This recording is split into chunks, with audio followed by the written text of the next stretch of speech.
Okay, सो आज का हमारा टॉपिक है परचेजिंग पावर पैरिटी। तो हम देखते हैं परचेजिंग पावर पैरिटी क्या होती है।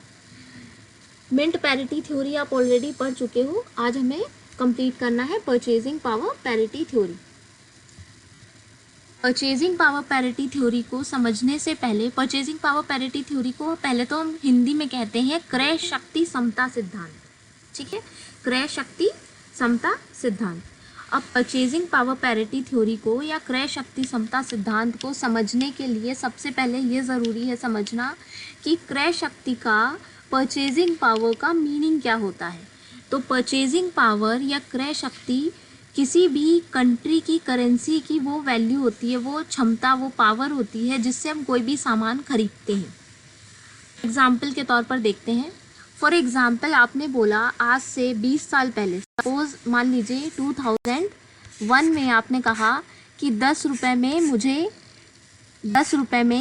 मुझे कितनी 20 कैंडीज़ मिल जाती थी। ठीक है, 20 कैंडीज़ मिल जाती थी। अब मुझे 10 रुपये में 5 कैंडीज़ मिलती है। ठीक, तो ये 10 रुपये की परचेजिंग पावर है। ये जो मैंने बताया ना 20 कैंडीज़ एंड 5 कैंडीज़, ये क्या है? 10 रुपये की परचेजिंग पावर है। आपको ये देखना होता है कि आज से 10 साल पहले, 20 साल पहले उतनी ही करेंसी में आपको कितना सामान मिलता था और आज के टाइम में उतनी ही करेंसी में आपको कितना सामान मिलता है। जब आप इस चीज़ को चेक करते हो तो आप उसे कहते हो परचेजिंग पावर। किसी भी वस्तु को खरीदने के लिए, किसी भी सेवा को खरीदने के लिए, उसको क्रय करने के लिए हमारे देश की मुद्रा में जो क्षमता होती है, जो शक्ति होती है, उसे हम कहते हैं क्रय शक्ति, है ना। किसी भी सामान को परचेज करने की पावर कितनी है हमारी करेंसी में, वो क्या कहलाती है? वो कहलाती है परचेजिंग पावर। ठीक, अब परचेजिंग पावर घट रही है या बढ़ रही है, ये आपको डेटा को देखकर समझ में आ जाएगा। अगर मैंने बोला 2001 में आपको 10 रुपीज़ में 20 कैंडीज़ मिलती थी और 2021 में आपको 10 रुपीज़ में 5 कैंडीज़ मिलती हैं, तो इसका मतलब क्या हुआ? इसका मतलब हुआ आपकी परचेजिंग पावर क्या हो रही है? घट रही है ना। पहले आपको ज़्यादा सामान मिलता था उतने ही रुपए में, आज उतने ही रुपए में क्या है? कम सामान मिल रहा है। इसका क्या मतलब हुआ? इसका मतलब हुआ कि आपकी करेंसी की जो परचेजिंग पावर है वो क्या है? धीरे धीरे से घट रही है, कम हो रही है। ठीक है, परचेजिंग पावर क्लियर हो गया। अब हम देखते हैं परचेजिंग पावर पैरिटी थ्योरी क्या होता है। पैरिटी का मतलब मैं लास्ट थ्योरी में भी आपको बता चुकी हूँ। पैरिटी मतलब इक्विलिब्रियम, जहाँ पर हम चीज़ों को इक्विलिब्रियम में रखते हैं, इक्वल करके रखते हैं, उसे हम पैरिटी कहते हैं ना। पैरिटी में रखना, किन्हीं दो चीज़ों को बराबर रखना। आपको याद होगा जब हम मिंट पैरिटी थ्योरी पढ़ रहे थे तो हमने देखा था कि अगर आपके देश की करेंसी में, अगर भारत के देश में जो मुद्रा प्रचलन में है उसमें 5 ग्राम गोल्ड का, 5 ग्राम स्वर्ण का इस्तेमाल किया जा रहा है, और अमेरिका में जो करेंसी है, अमेरिका में जो मुद्रा चल रही है उसमें 20 ग्राम गोल्ड का इस्तेमाल किया जा रहा है, तो हमने उसमें पैरिटी कैसे इस्टेब्लिश की थी? हमने बोला था इंडिया के 4 कॉइन्स, है ना, इंडिया के 4 कॉइन्स इक्वल हैं यूएस के 1 कॉइन के बराबर। ठीक है, 1 कॉइन कह लो या ऐसे 1 कॉइन आप बना सकते हो। तो आप क्या कह रहे हो? इंडिया के जो 4 कॉइन्स हैं वो जो अमेरिका है उसका 1 कॉइन के बराबर है, क्योंकि हमारे कॉइन में कितना है? 5 ग्राम गोल्ड है ना। तो 5 + 5 + 5 + 5 = 20, जो कि हमारा अमेरिका का जो कॉइन है वो कितने का है? 20 ग्राम्स का। तो इस तरह से आप क्या कर रहे थे? पैरिटी इस्टेब्लिश कर रहे थे ना। जब आपने बीच में इक्वल का साइन लगा दिया तो इसका क्या मतलब हुआ? आपने पैरिटी इस्टेब्लिश की। करेक्ट। वैसे ही आपको क्या करना है, जब आप परचेजिंग पावर की बात कर रहे हो, जब आप क्रय शक्ति की बात कर रहे हो, तो यहाँ पर भी आपको क्या करना है? यहाँ पर भी आपको पैरिटी इस्टेब्लिश करनी है। दो कंट्रीज़ के बीच में जो उनकी परचेजिंग पावर है, किसी भी एक सामान को, किसी भी एक गुड को लेकर या एक बास्केट ऑफ गुड को लेकर, दोनों के बीच में क्या परचेजिंग पावर है, जब हम उसमें पैरिटी इस्टेब्लिश करते हैं, इक्विलिब्रियम इस्टेब्लिश करते हैं, तो उसके बेस पर ही हम क्या करते हैं? एक्सचेंज रेट का कैलकुलेशन या डिटर्मिनेशन करते हैं। और इसी थ्योरी को हम क्या कहते हैं? परचेजिंग पावर पैरिटी थ्योरी, क्रय शक्ति समता सिद्धांत। दो देशों के मध्य किसी एक ही वस्तु की क्रय शक्ति को जब हम देखते हैं और उस क्रय शक्ति में समानता स्थापित करते हैं, तो उसे हम क्या कहेंगे, उसे हम कहेंगे क्रय शक्ति समता सिद्धांत। और इस क्रय शक्ति समता सिद्धांत पे हम क्या कर सकते हैं, उन दो देशों के मध्य हम विनिमय दर का निर्धारण कर सकते हैं। ठीक है, अब पहले तो इसकी डेफिनेशन देख लेते हैं, क्या लिखा हुआ है। According to PPP theory, purchasing power parity को आप इस तरह से भी शॉर्ट फॉर्म में लिख सकते हो, ट्रिपल पी। ठीक है, according to PPP theory, when exchange rates are of a fluctuating nature, exchange rate अगर फिक्स है तो आपको अगर फिक्स्ड एक्सचेंज रेट सिस्टम चल रहा है कंट्री में, तो वहाँ पर तो डिटर्मिनेशन की ज़रूरत ही नहीं पड़ेगी, है ना। उसमें तो गवर्नमेंट ने फिक्स कर दिया है, तो डिटर्मिनेशन की ज़रूरत कब पड़ती है, जब आपका जो एक्सचेंज रेट है वो कैसा होगा, फ्लोटिंग होगा या फ्लक्चुएटिंग नेचर का होगा, है ना, उसमें बदलाव होगा, तभी तो आप उसको डिटरमाइन करोगे। तो when the exchange rates are of fluctuating nature, the rate of exchange between two currencies in the long run will be fixed by their respective purchasing powers in their own nations। क्या कहने का मतलब हुआ, इसमें दो तीन चीज़ें पता चल रही हैं। पहली बात, पहली चीज़ जो इस डेफिनेशन से निकल के आ रही है वो ये कि परचेजिंग पावर पैरिटी का use, purchasing power parity theory का यूज़ हम एक्सचेंज रेट डिटर्मिनेशन में तब करते हैं जब हमारा एक्सचेंज रेट कैसा होता है, फ्लक्चुएटिंग नेचर का होता है ना, उसमें होते हैं, वो फिक्स्ड नेचर का नहीं होता, फ्लक्चुएटिंग नेचर का होता है, तब हम इस थ्योरी का यूज़ कर सकते हैं, पहली चीज़। दूसरी चीज़, ये हमारा लॉन्ग टर्म कॉन्सेप्ट है ना, लॉन्ग टर्म थ्योरी है, ये जो थ्योरी है ये लॉन्ग टर्म पे एप्लीकेबल है, शॉर्ट टर्म में इसके थ्रू हम डिटर्मिनेशन नहीं कर सकते। तो ये हमारी हो गई दूसरी चीज़ या दूसरा पॉइंट। ठीक, थर्ड और लास्ट पॉइंट हमारा है कि इसमें जो हमारा एक्सचेंज रेट डिटरमाइन होता है, जो हमारी विनिमय दर का निर्धारण होता है, वो किस आधार पर होता है, वो हमारा परचेजिंग पावर्स के बेस पर होता है। परचेजिंग पावर्स क्या है, उन दोनों नेशंस में, उन दोनों कंट्रीज़ में, दो देशों की क्रय, दोनों देशों में किसी भी सामान को, किसी भी वस्तु को या सेवा की क्रय शक्ति कितनी है वहाँ की मुद्रा में, इसके आधार पर तय होता है कि वहाँ की विनिमय दर कितनी होगी। इसे भी हम अभी एग्जाम्पल से समझेंगे तो आपको एकदम क्लियर हो जाएगा। The price of a good that is charged in one country should be equal to one charged for the same good in another country being exchanged at the current rate. जब हम कोई भी वस्तु खरीदते हैं, कोई भी सामान खरीदते हैं किसी एक कंट्री में, और वही सामान अगर हमें दूसरी कंट्री में जिस रेट पर मिलता है, तो उनके बीच में जब हम पैरिटी इस्टेब्लिश करते हैं, जब हम इक्विलिब्रियम इस्टेब्लिश करते हैं, तो क्या होता है, हमारा एक्सचेंज रेट इजीली कैलकुलेट किया जा सकता है। कहने का मतलब है कि हमें ये देखना पड़ेगा कि हमारे देश में कोई भी सामान कितने का मिल रहा है और किसी दूसरे देश में वही सामान कितने का मिल रहा है। एक एग्जाम्पल ले लेते हैं, तब आपको क्लियर हो जाएगा। फॉर एग्जाम्पल, आपने बोला, सपोज़ आपकी सपोज़ एक बुक है जो इंडिया में आपको मिल रही है 500 रुपीज़ की। ठीक है, 500 INR, इंडियन रुपीज़। ठीक, एक बुक है जो आपको इंडिया में मिल रही है कितने की, 500 रुपीज़ की, और वही सेम बुक आपको अमेरिका में मिल रही है, सपोज़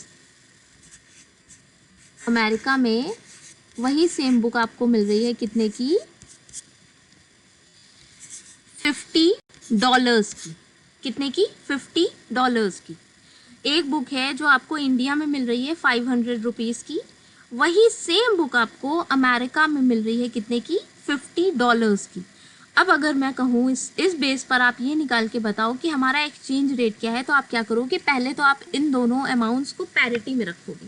पैरिटी में रखने के लिए आपको ये देखना ज़रूरी होगा कि जो आपकी गुड है, जो आपका सर्विस है, गुड है, जो भी आप प्रोडक्ट देख रहे हो दोनों कंट्रीज़ में, वो सेम होना चाहिए, उसमें चेंज नहीं होना चाहिए। क्वालिटी, क्वांटिटी, ब्रांड सब कुछ सेम होना चाहिए, क्योंकि अगर क्वालिटी में, क्वांटिटी और ब्रांड में चेंज होगा तो उनके प्राइजेज़ में चेंज होना भी ऑब्वियस है ना। अगर कोई बुक चीप क्वालिटी की है तो वो ऑब्वियस सी बात है कम रेट में मिलेगी, और बहुत अच्छे राइटर की लिखी हुई है तो ज़्यादा रेट्स पर मिलेगी। तो आपका जो क्वालिटी है, क्वांटिटी है और जो ब्रांड है, वो दोनों कंट्रीज़ में सेम होना चाहिए। और ये चीज़ देखिए आपके यहाँ पर जो लास्ट की 4 लाइन्स है उसमें लिखी भी हुई है। देखिए क्या लिखा है, the price of a good that is charged in one country should be equal to one charged for the same good. ये देखिए सेम वर्ड लिखा है ना, तो जो आपका गुड है, जिन दो देशों में आप देख रहे हो परचेजिंग पावर, तो जो परचेजिंग पावर आप कंपेयर कर रहे हो वो आप क्या करोगे, वो परचेजिंग पावर किसकी होनी चाहिए, सेम गुड की होनी चाहिए। गुड में चेंज नहीं होना चाहिए। ऐसा नहीं है कि अमेरिका में आप किसी और सामान का प्राइस देख रहे हो, इंडिया में किसी और सामान का, नहीं। जो आपका सामान है वो क्या होना चाहिए, सेम होना चाहिए। और यही आप मिंट पैरिटी थ्योरी में भी कर रहे थे, अगर आपको याद हो। जब आप वैल्यू के बेस पे कंपैरिजन कर रहे थे वहाँ पे, तो क्या कर रहे थे आप, सेम अमाउंट सेम वेट के गोल्ड को देख रहे थे ना, कि अमेरिका में वही गोल्ड कितने का मिलेगा, और जो इंडिया है उस जगह पर, उस कंट्री में वही गोल्ड कितने का मिलेगा। आप पैरिटी इस्टेब्लिश कर रहे थे, तो वहाँ पे क्या कर रहे थे, सेम वेट या सेम वैल्यू ले रहे थे, ठीक। तो वही चीज़ यहाँ पर भी एप्लीकेबल है। जब आप परचेजिंग पावर पैरिटी की बात करते हो, तो यहाँ पर जो आपका गुड होगा वो क्या होगा, सेम होगा।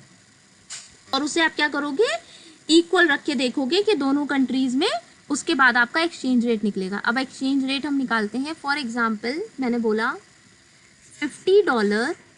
$50 इक्वल्स टू 500 रुपीज़, ठीक, INR इंडियन रुपीज़, ठीक। देन $1 इक्वल्स टू, आप क्या करोगे, 500 डिवाइडेड बाई 50, तो आपका क्या आंसर आ गया, आपका आ गया 10 INR। इसका मतलब हमारा एक्सचेंज रेट कितना निकल के आया, हमारा एक्सचेंज रेट आया $1 इक्वल्स टू 10 रुपीज़। $1 का एक्सचेंज रेट कितना है, 10 रुपये। कहने का मतलब है $1 10 रुपये के बराबर है। और अगर आप इसे क्रॉस चेक करना चाहो तो क्रॉस चेक भी कर सकते हो। देखो, आपको इंडिया में बुक मिल रही थी 500 की, अमेरिका में मिल रही थी $50 की। तो $50 को अगर आप कन्वर्ट करना चाहो रुपीज़ में, तो आप क्या करोगे, रुपीज़ में डॉलर को कन्वर्ट करने के लिए आप जो एक्सचेंज रेट है उससे मल्टीप्लाई करोगे। तो आपका एक्सचेंज रेट कितना निकल के आया था, आपका एक्सचेंज रेट निकल के आया था $1 इक्वल्स टू 10 रुपीज़।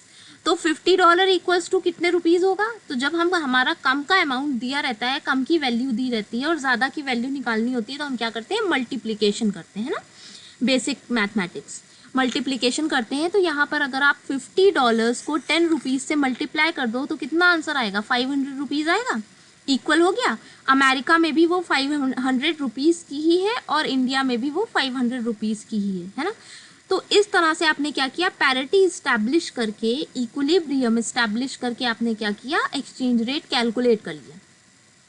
इसी को हम रिवर्स कर सकते थे। आपने $1 निकाला है, अगर हमें 1 रुपीज़ निकालना होता है यहाँ पे कि 1 रुपये की कीमत क्या है डॉलर में, तो क्या होता, हमारा जो ये आपका इक्वेशन दिख रहा है ना 500/50, ये पलट जाता, 50/500 हो जाता है ना, 50/500 हो जाता, और हमारा आंसर क्या हो जाता, 1/10 हो जाता। ठीक है, तो इस तरह से हमारा एक्सचेंज रेट कैलकुलेट किया जा सकता है। अगर हम डॉलर की कीमत निकालना चाहें रुपीज़ में तो भी निकाल सकते हैं, और अगर हम रुपीज़ की कीमत निकालना चाहें, रुपीज़ की वैल्यू निकालना चाहें डॉलर में, तो वो भी कैलकुलेट कर सकते हैं। कैसे, दोनों कंट्रीज़ की परचेजिंग पावर को पैरिटी में रख के, दोनों कंट्रीज़ की परचेजिंग पावर को इक्विलिब्रियम में रख के हम एक्सचेंज रेट ईजिली कैलकुलेट कर सकते हैं। और वही हमारी परचेजिंग पावर थ्योरी में बताया गया है। तब आप, तो अब इस थ्योरी से आपको क्या क्या ध्यान में रखना है, पहली चीज़ ध्यान में रखनी है कि आपकी purchasing power parity theory long term पे एप्लीकेबल है, शॉर्ट टर्म पे एप्लीकेबल नहीं है। दूसरी चीज़, ये थ्योरी तब एप्लीकेबल होती है, इस थ्योरी के थ्रू हम तब एक्सचेंज रेट कैलकुलेट करते हैं जब हमारा जो सिस्टम होता है एक्सचेंज रेट का, वो कैसा होता है, फ्लक्चुएटिंग नेचर का होता है, फिक्स्ड नहीं होता है। और थर्ड पॉइंट है कि हम क्या करते हैं, हम दोनों कंट्रीज़ में सेम गुड की परचेजिंग पावर को इक्विलिब्रियम में रखते हैं। जो वर्ड है ना सेम गुड, इसको ध्यान में रखिएगा, ये मिस नहीं होना चाहिए, है ना। जो गुड है वो कैसा होगा, सेम गुड होगा, उसको हम क्या करेंगे, इक्विलिब्रियम में रखेंगे और हमारा एक्सचेंज रेट ईजिली कैलकुलेट हो जाएगा। आई थिंक ये क्लियर हो गया होगा आपको। अब हम इसका कुछ थोड़ा सा हिस्ट्री देख लेते हैं। The idea was first proposed by the classical economist David Ricardo in 19th century. इस थ्योरी की जो फर्स्ट जो प्रपोजल दिया था, पहली बार जो बताया था, वो किसने बताया था, डेविड रिकार्डो ने बताया था। पर अगर आपसे पूछा जाता है कि इस थ्योरी के प्रपाउंडर कौन है, तो इस थ्योरी के प्रपाउंडर आपको हर जगह गस्टव कैसल मिलेंगे। उसका रीज़न ये है कि इन्होंने, डेविड रिकार्डो ने इस थ्योरी को सिर्फ प्रपोज किया था, पर इस थ्योरी को डेवलप करने का काम किसने किया था, गस्टव कैसल ने किया था। सेकेंड पॉइंट देखिए, the concept was fully developed by the Swedish economist Gustav Cassel during the year after world war one. ये WW1 जो लिखा है ये वर्ल्ड वॉर वन है। World war one 1918 when countries in Europe were experiencing hyper inflation, जब बहुत ज़्यादा inflation चल रहा था कंट्रीज़ में, तब ये थ्योरी को प्रपाउंड किया गया था, किसके द्वारा? गस्टव कैसल के द्वारा 1918 में। ठीक है, ये नाम याद रखिएगा, Gustav Cassel. PPP theory, purchasing power parity theory किसने डेवलप की है, किसने प्रपाउंड की है? गस्टव कैसल ने। किस ईयर में की है? 1918, है ना, आफ्टर 1918। ओके, अब हम इसके बारे में कुछ और बेसिक देख लेते हैं। आपने मिंट पैरिटी थ्योरी ऑलरेडी पढ़ी हुई है, तो देखिए इसमें फर्स्ट पॉइंट क्या लिखा है, under the gold standard the exchange rate can be stated in terms of price of mint parity of gold, है ना। यहाँ पर जब आपका गोल्ड स्टैंडर्ड चल रहा था, या आप कह सकते हो जब आपके देशों में मेटलिक स्टैंडर्ड चल रहा था, आपने मिंट पैरिटी थ्योरी का लेक्चर आपको याद होगा, उसमें मैंने बताया था 1914 से 1918। तो इस टाइम पीरियड में जब अमेरिका और ब्रिटेन में गोल्ड स्टैंडर्ड चल रहा था, दोनों देशों की जो करेंसीज थी उन्होंने उस करेंसी को गोल्ड से बैक्ड कर रखा था, फुल्ली कन्वर्टेबल कर रखा था। तो हम क्या कर रहे थे, एक्सचेंज रेट को कैसे डिटरमाइन कर रहे थे, उनकी पैरिटी को ध्यान में रख के, मिंट पैरिटी ऑफ गोल्ड को ध्यान में रख के हम क्या कर रहे थे, जो उसमें वैल्यू डिफाइन थी, गोल्ड में जो वैल्यू डिफाइन थी उसको हम पैरिटी में रख रहे थे और एक्सचेंज रेट को कैलकुलेट कर रहे थे। क्योंकि मिंट पैरिटी थ्योरी में तो हम यही करते हैं ना, अगर हमारे देश में स्वर्ण की मुद्रा प्रचलन में है तब हम उसके भार के आधार पर कर लेते हैं, वेट के बेसिस पे कर लेते हैं कि हमारे देश में कितने वेट का कॉइन चल रहा है, आपके देश में कितने वेट का कॉइन चल रहा है, उसको इक्विलिब्रियम में रख देते हैं। दूसरा ऑप्शन ये होता है कि अगर गोल्ड का कॉइन नहीं चल रहा है, सपोज पेपर करेंसी चल रही है, तो वो गोल्ड में कन्वर्टेबल होगी, उसकी वैल्यू डिफाइन होगी गोल्ड में, है ना, डिक्लेयर होगी, तो उस वैल्यू को हम पैरिटी में रख देते हैं। बेसिकली गोल्ड का यूज होता है, गोल्ड की, चाहे गोल्ड के वेट के थ्रू हम निकालें, चाहे गोल्ड की वैल्यू के थ्रू निकालें। तो ये तो हमारा हो गया जब हमारे देश में मेटलिक स्टैंडर्ड था। ठीक है, अब सेकेंड पॉइंट पे आइए, बट इन फ्लेक्सिबल और फ्लोटिंग एक्सचेंज रेट सिस्टम। लेकिन जब हमारे देश में क्या होता है, जब फ्लेक्सिबल एक्सचेंज रेट सिस्टम होता है या फ्लोटिंग एक्सचेंज रेट सिस्टम आप कह सकते हो, है ना, लचीली विनिमय दर पद्धति लागू होती है, तो फिर हम कैसे एक्सचेंज रेट कैलकुलेट करेंगे? In the era of paper currencies, जब पत्र मुद्रा का प्रचलन है, आप देखते हो नोट्स कैसे हैं, पेपर के बने हुए हैं ना, पेपर करेंसी चल रही है। Currencies are not backed up by gold, currencies जो हैं, जो आपकी मुद्राएं हैं, वो गोल्ड से बैक्ड अप नहीं है, उनको आप गोल्ड में कन्वर्ट नहीं कर सकते। जो उनका जो प्राइस है वो फिक्स नहीं किया हुआ है, गवर्नमेंट ने ऐसा नहीं बोला है कि आपको इतने गोल्ड, इतनी वेट का गोल्ड इतने अमाउंट में मिल जाएगा, ऐसा गवर्नमेंट ने कुछ भी डिक्लेयर नहीं करा हुआ है। आप देखते हो गोल्ड की जो कीमतें हैं, जो प्राइजेस हैं, वो डेली फ्लक्चुएट होते हैं, गवर्नमेंट ने कुछ भी फिक्स नहीं किया है। तो इसका क्या मतलब है, जो आपकी करेंसी है वो गोल्ड में बैक्ड अप नहीं की गई है। और गोल्ड एक्सचेंज स्टैंडर्ड, और हमारे देश में या किसी भी देश में आज विश्व के गोल्ड स्टैंडर्ड नहीं चलता है। Currencies are not based on their intrinsic worth in terms of gold, जो उनकी इंट्रिंसिक वैल्यू है, जो आंतरिक मूल्य है उनका, वो गोल्ड में डिफाइन नहीं है। आपने देखा होगा डिमोनेटाइजेशन हुआ था अभी, शायद अप्रॉक्सीमेटली 2 या 3 साल पहले की बात है। तो उस कंडीशन में क्या हुआ था, जैसे ही गवर्नमेंट ने बोला कि ये मुद्रा नहीं चलेगी, तो वो क्या हो गई, वो कम्प्लीटली बेकार हो गई, है ना, वो कम्प्लीटली क्या हो गई, कागज़ का टुकड़ा हो गई। क्यों? क्योंकि वो उसको बैक्ड अप नहीं किया गया था किसी चीज़ से। अगर वो बैक्ड अप होती तो क्या वो बेकार हो जाती तुरंत? नहीं, आप उसको कन्वर्ट करा सकते, पर क्योंकि जो करेंसी चल रही है वो सिर्फ गवर्नमेंट ने ऑथराइज की हुई है, इसलिए वो करेंसी चल रही है। पेपर करेंसी चल रही है, उस पर 10 रुपये छपे हैं, तो वो गवर्नमेंट ने डिक्लेयर किए हुए हैं, इसलिए वो चल रही है हमारी कंट्री में। तो जो गवर्नमेंट है उसने क्या किया है, उसको, उस करेंसी को ऑथराइज किया हुआ है, उस करेंसी को वैलिड किया हुआ है। ठीक है, तो उसकी कोई इंट्रिंसिक वैल्यू नहीं है, अपने आप में उसकी खुद की कोई वैल्यू नहीं है, वो एक कागज़ का टुकड़ा है, सिर्फ कागज़ का टुकड़ा, है ना। उसको गोल्ड में आप कन्वर्टेबल नहीं, उसको कन्वर्ट नहीं कर सकते गोल्ड में, उसको, उसका जो वैल्यू है वो डिक्लेयर नहीं किया गया है। तो ऐसी कंडीशन में हम क्या करेंगे, Thus, to determine the exchange rate, purchasing power of two currencies can be considered. तो ऐसी कंडीशन में हम क्या कर सकते हैं, परचेजिंग पावर का यूज करके हम करेंसीज के एक्सचेंज रेट को इजीली कैलकुलेट कर सकते हैं. फोर्थ पॉइंट देखते हैं. In other words, the exchange rate of two currencies can be determined on the basis of product of commodities that can be purchased by the currency. वही जो आपने अभी देखा कि आप किसी भी एक सामान को किसी एक देश में कितने रुपए में खरीद रहे हो और किसी दूसरे देश में वही सेम चीज़ कितने रुपए में खरीद रहे हो, उसका कंपैरिजन करके आप क्या कर सकते हो, एक्सचेंज रेट को इजीली कैलकुलेट कर सकते हो. यहाँ पर आपको किसी मेटल की, गोल्ड की ज़रूरत नहीं पड़ रही है. ठीक है. तो जब हमारे देश में, जब हमारे विश्व के कई सारे देशों में पेपर करेंसी चल रही है, तब हम इस थ्योरी का इजीली यूज़ करके एक्सचेंज रेट कैलकुलेट कर सकते हैं. लास्ट पॉइंट है हमारा, according to this theory exchange rates are determined by what each unit of a currency can buy in terms of real goods and services in its own country. हम क्या करते हैं, हम ये देखते हैं ना कि एक यूनिट में या एक से ज़्यादा यूनिट में कितना सामान मिल रहा है, हमारी कंट्री में कितना सामान. अभी आपने देखा कि 10 रुपये में आपको सॉरी मैंने इरेज कर दिया है, 10 रुपये में आपको कितनी कैंडीज़ मिल रही हैं. तो आप ये देखते हो कि आपकी कंट्री में कितने रुपए में कितना सामान मिल रहा है, उसके बेस पे आप क्या करते हो, परचेजिंग पावर पैरिटी के थ्रू एक्सचेंज रेट को कैलकुलेट कर लेते हो. अब इसके कुछ एजम्पशंस देख लेते हैं. Assumptions of law of one price और पीपीपी थ्योरी.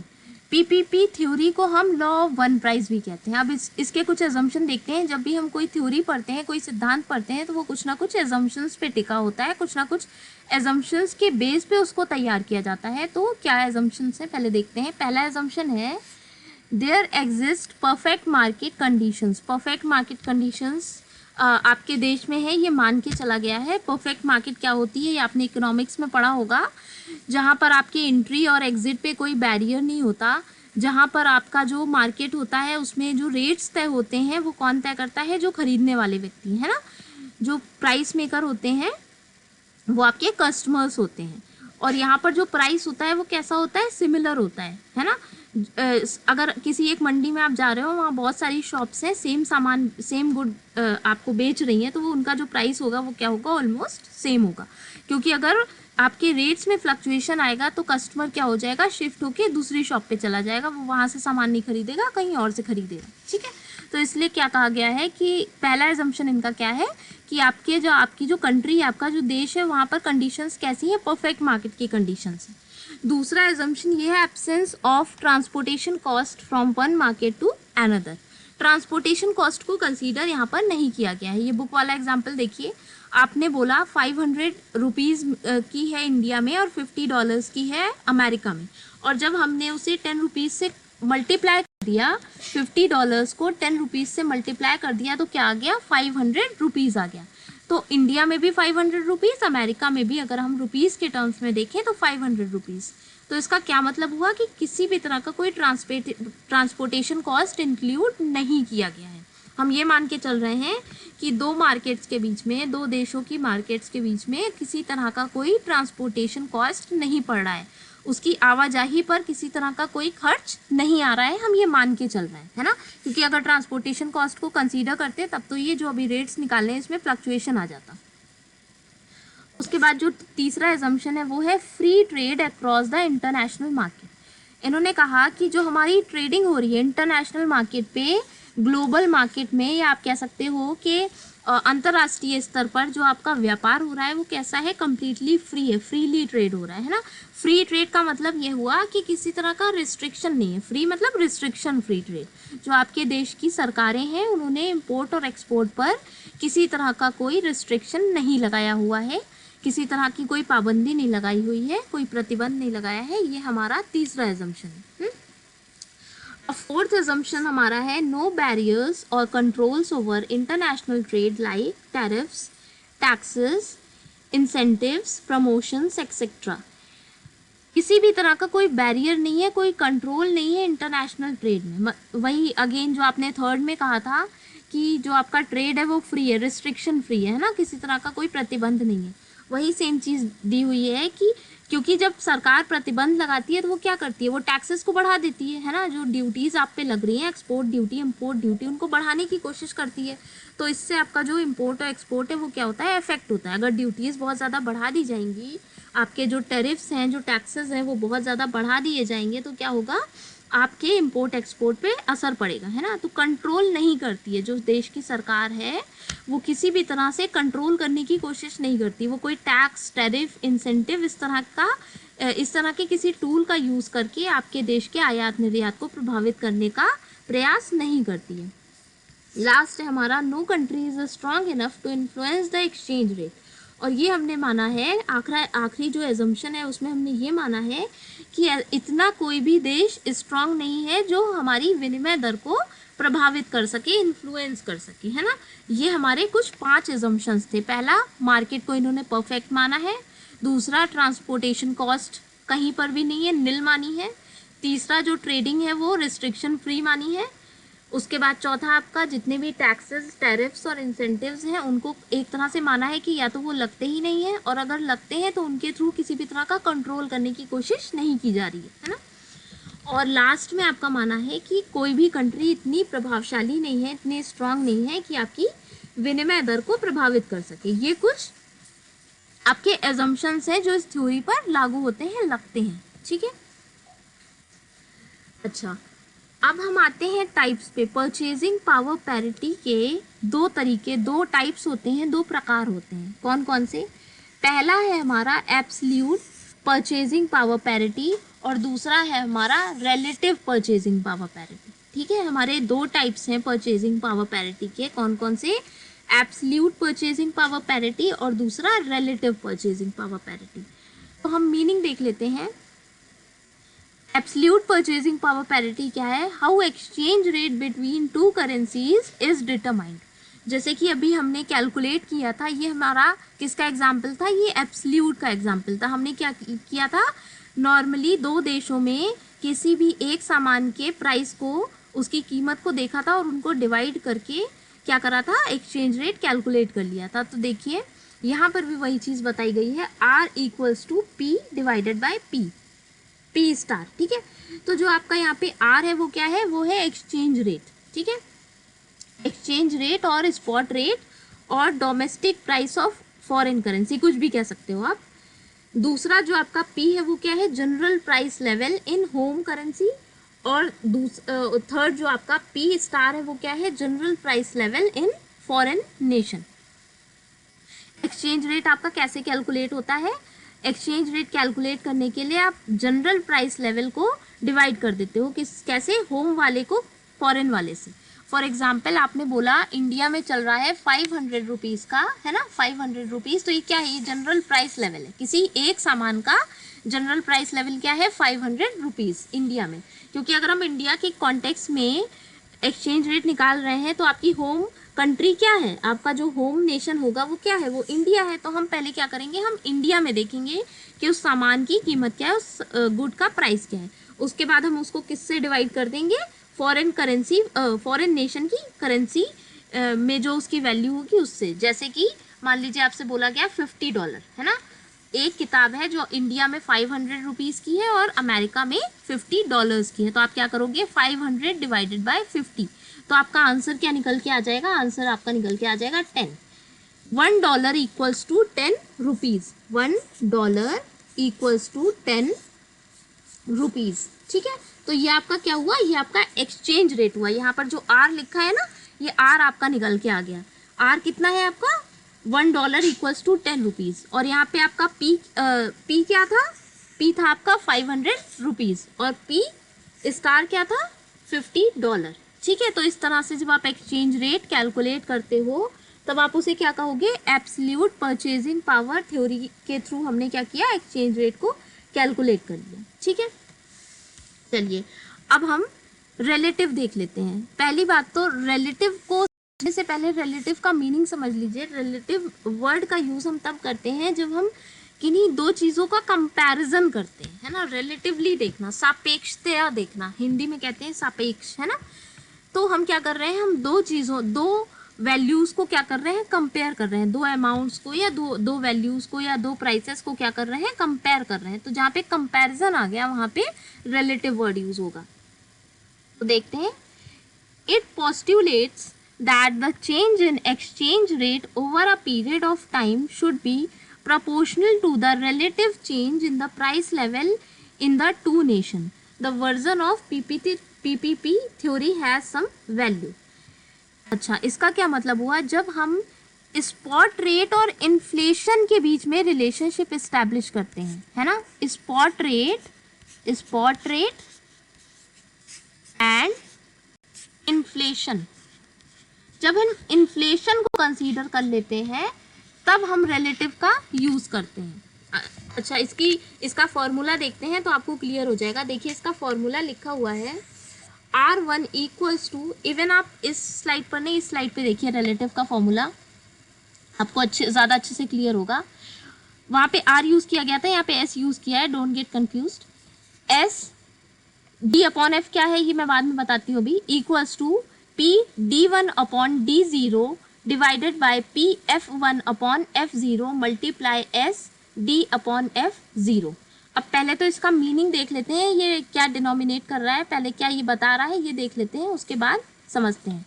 जो हमारा S है, S D अपॉन F1 या फिर S D अपॉन F0, वो क्या है हमारा, exchange rate in period 1 and period 0। अभी मैंने बोला आपसे, हम क्या करते हैं, हम कंपैरिजन करते हैं, दो अमाउंट्स का, दो वैल्यूज़ का, दो प्राइजेस का क्या करते हैं, कंपैरिजन करते हैं। तो ये देखिए यहाँ पे पीरियड 1 एंड पीरियड 0, मतलब दो अलग अलग समय की बात कर रहे हैं। सपोज आपने बोला 1980 में इतना प्राइस था, 2021 में इतना प्राइस है ना, तो ये दो अलग अलग समय हो गए, दो अलग अलग ईयर्स हो गए, दो अलग अलग साल हो गए। तो वहाँ पर जब हम डिवाइड करके कंपैरिजन करते हैं तो वो हमारा किस में आता है, रिलेटिव में आता है।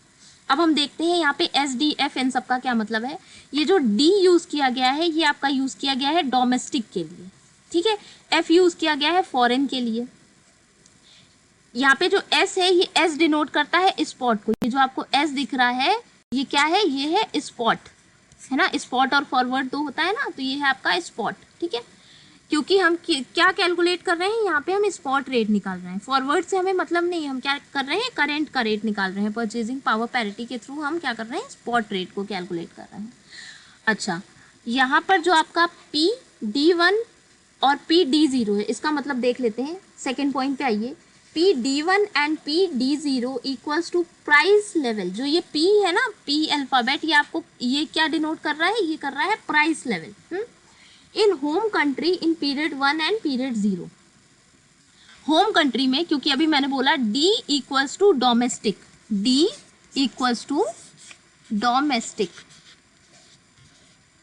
ठीक है, D equals to domestic and F equals to foreign, ठीक।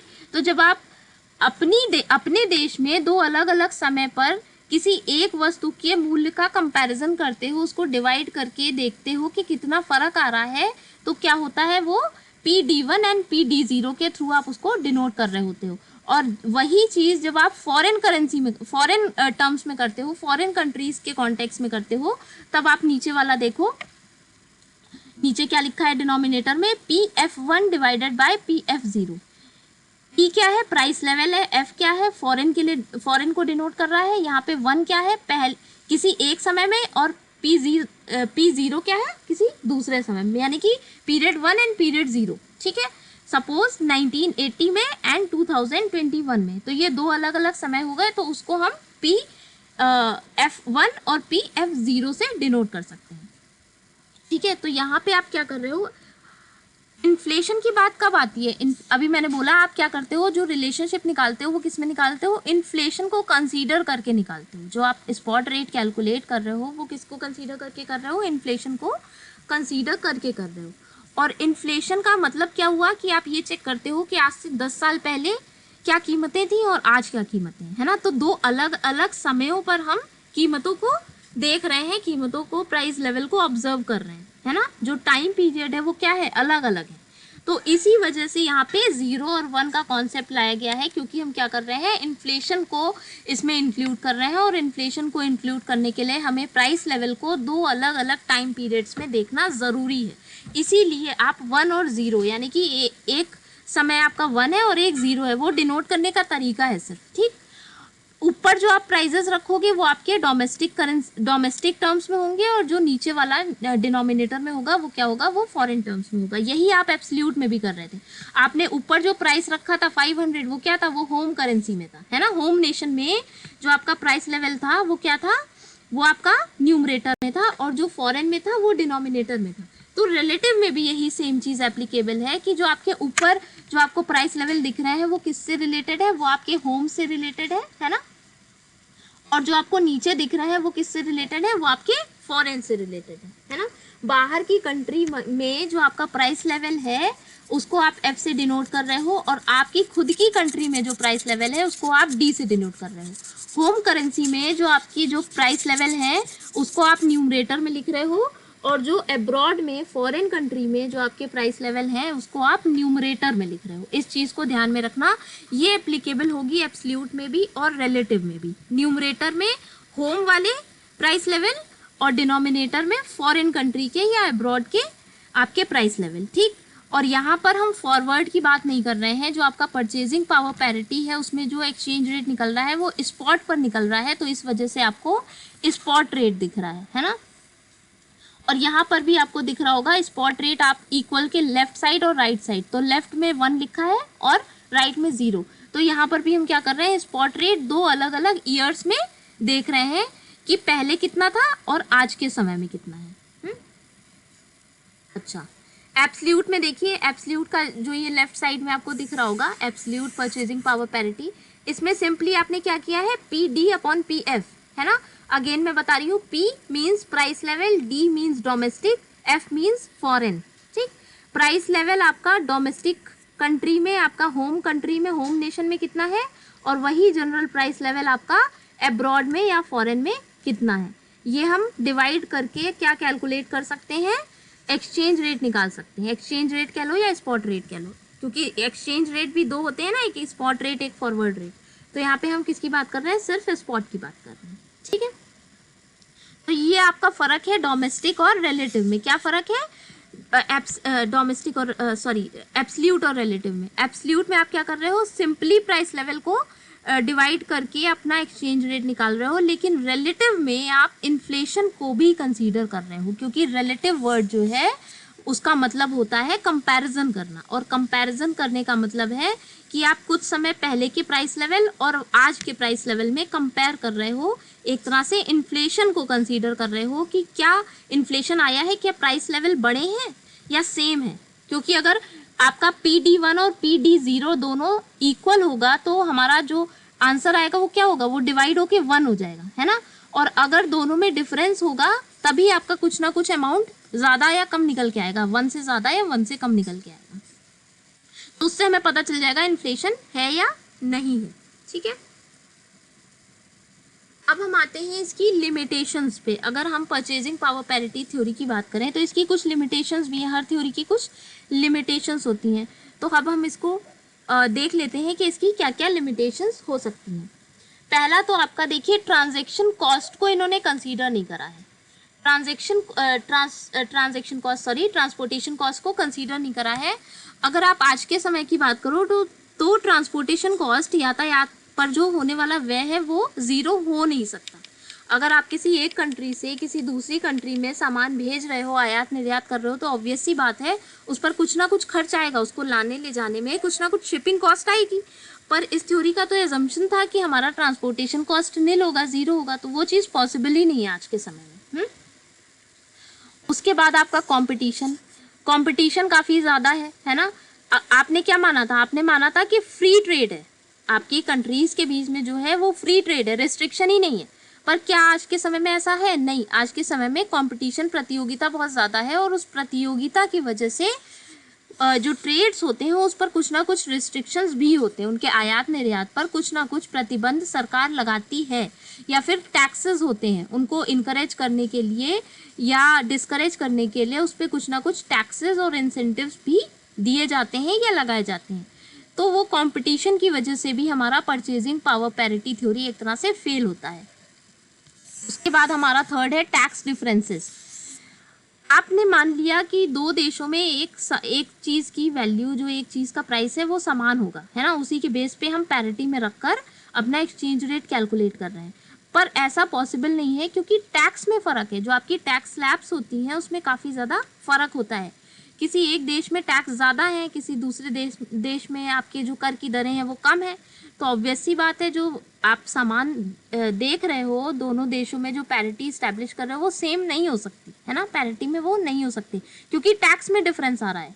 जब टैक्स में डिफरेंस आएगा तो इक्विलिब्रियम में होना, पैरिटी में होना पॉसिबल नहीं है।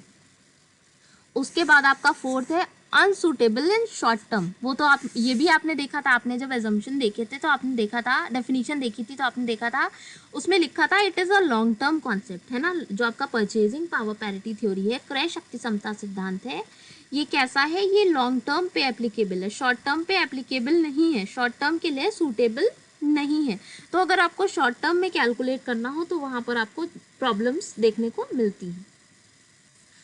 उसके बाद आपका है overlooks demand and supply factors. इन्होंने डिमांड एंड सप्लाई फैक्टर्स को ओवरलुक करा है, कुछ ज़्यादा ही उस पर फोकस कर दिया है, डिमांड और सप्लाई फैक्टर्स पे, क्योंकि जो आपकी परचेजिंग पावर है वो डिमांड एंड सप्लाई पर ही तो डिपेंड करेगी, है ना।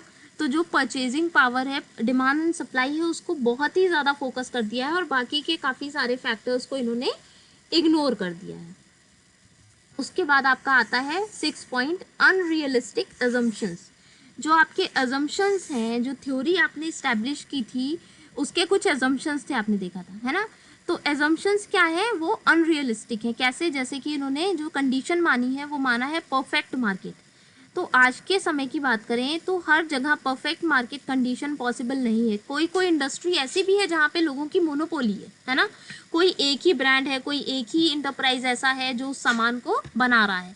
तो कहीं कहीं पर तो मोनोपोली भी देखने को मिलती है, कहीं कहीं पे मोनोपोलिस्टिक कंपटीशन भी है। बहुत ऐसा नहीं है कि एक ही बना रहा है, लेकिन जो फर्म्स उसको प्रोड्यूस कर रही हैं, सेल कर रही हैं, वो कंपैरेटिवली कम है और उनके प्राइजेस में भी कुछ आपको फ़र्क देखने को मिलेगा। जैसे सोप्स वगैरह अगर आप देखो तो उसमें जो आपकी कंपनीज हैं वो काफ़ी सारी हैं और उनके प्राइजेस में भी आपको कुछ ना कुछ फ़र्क देखने को मिलता है। तो परफेक्ट कंपटीशन या बाकी के जो भी एजम्पशंस हैं, फ्री ट्रेड का, रिस्ट्रिक्शन फ्री ट्रेड का, या ये मान लेना कि कोई टैक्स नहीं है, ये सब पॉसिबल नहीं है। तो जो इन्होंने एजम्पशन माने हैं, जिन पॉइंट्स पर आपकी पूरी की पूरी थ्योरी टिकी हुई है, वो कहीं ना कहीं गलत है, वो अनरियलिस्टिक है। रियल वर्ल्ड में, प्रैक्टिकल में अगर हम बात करें तो उनका होना पॉसिबल नहीं है।